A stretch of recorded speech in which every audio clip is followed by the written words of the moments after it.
Hello everyone, ও আজকের reception bride Susmita. তো ওর bridal লুকটা আমি তোমাদের সবার সাথে শেয়ার করেছি। তো এটা ছিল ওর রিসেপশন লুক। তো ও এই লুকের সমস্তটাই আমার হাতে ছেড়ে দিয়েছিল, শুধুমাত্র ওর ডিমান্ড ছিল ওর স্কিন টোনটা একটুখানি ব্রাইট করে দেওয়ার। তো আমি চেষ্টা করেছি ওর পছন্দ মতো লুকটা ওকে দেওয়ার। তো তোমরা অবশ্যই জানিও ওর লুকটা ঠিক কেমন লাগছে। বলো সুস্মিতা, তোমার আমার কাছে প্রত্যেকটা লুক নিয়ে কেমন লাগলো? ফুললি স্যাটিসফাইড, কিচ্ছু বলার নেই। মানে চোখ বন্ধ করে বিশ্বাস করার মতন একজন মেকআপ আর্টিস্ট। আমি আমার মেহেন্দি থেকে মানে আজকে রিসেপশন অবধি প্রত্যেকটা লুক নিয়েছি, 5টা টোটাল লুক নিয়েছি। প্রত্যেকটা লুকই আমার ভালো লেগেছে আর সবাই ভীষণ নাম করেছে। চোখ বন্ধ করে বিশ্বাস করা যায়, দারুণ, সত্যি দারুণ। থ্যাংক ইউ, যেমন দিদি মিষ্টি সেরকম দিদির হাতের কাজও মিষ্টি।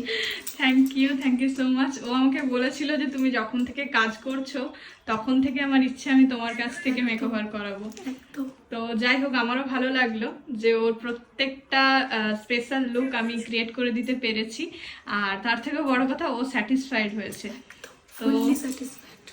তো সবাইকে বলবো, যদি ভালো লাগে অবশ্যই লাইক কমেন্ট শেয়ার করে দিও।